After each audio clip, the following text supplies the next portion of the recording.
ada beberapa pertanyaan yang sepertinya sama bahasannya Ustadz. Jadi bahasanya mengenai was-was, sikap was-was. Jadi bagaimana kita membuang jauh rasa was-was Ustadz, misalnya kita beribadah, kemudian was-was apakah saya bisa menjaga keikhlasan ibadah saya, kemudian apakah ibadah saya akan diterima Allah atau tidak, dan apakah sikap was-was ini datang dari syaitan, dan bagaimana kita membuang jauh rasa was-was itu Ustadz. Mungkin bisa diberikan jawaban sekaligus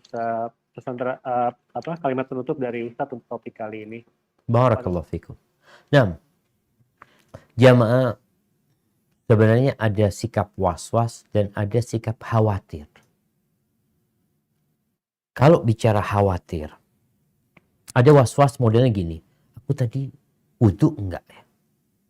Aku batal enggak tadi? Itu was-was. Akhirnya dia dibikin bingung.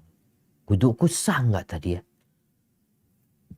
Tapi kalau khawatir amalannya tidak diterima, itu sifat yang baik. Bahkan Allah Azza wa Jalla ketika menyebutkan orang-orang yang beriman itu, walladzina yu'tuna ma ataw wa qulubuhum wajilah. Mereka beramal soleh, mereka sholat, mereka puasa, mereka sedekah. Hati mereka takut, khawatir nggak diterima. Jadi kekhawatiran tidak diterima ini yang membuat dia terus memperbaiki dan terus berdoa memohon kepada Allah Azza wa Jalla. Ini kalau sifat khawatir. Jadi anak saya itu sikap yang baik. Engkau harus berbaik sangka sama Allah. Semoga Allah menerima. Tapi engkau juga perlu berburuk sangka sama diri.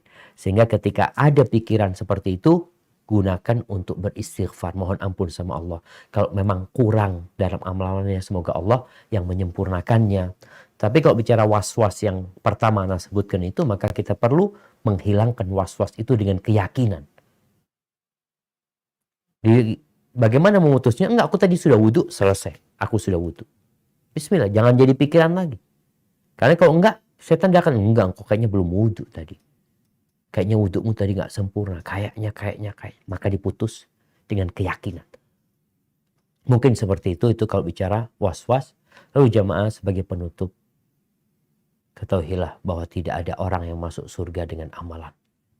Tapi dengan rahmat Allah Azza wa Jalla. Amalan itu hanya sebab. Maka jangan lupa untuk terus memohon rahmat Allah Azza wa Jalla. Jangan pernah ujub dengan amalan.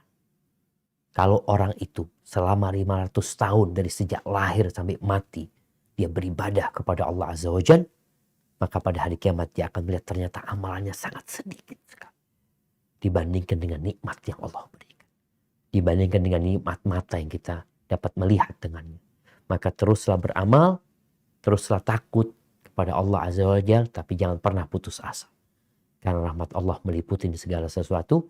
Barakallahu fiik. Itu yang dapat Anda sampaikan, Dok. Kurang lebihnya mohon maaf. Anda kembalikan ke Dr. Rian. Jazakumullah khair.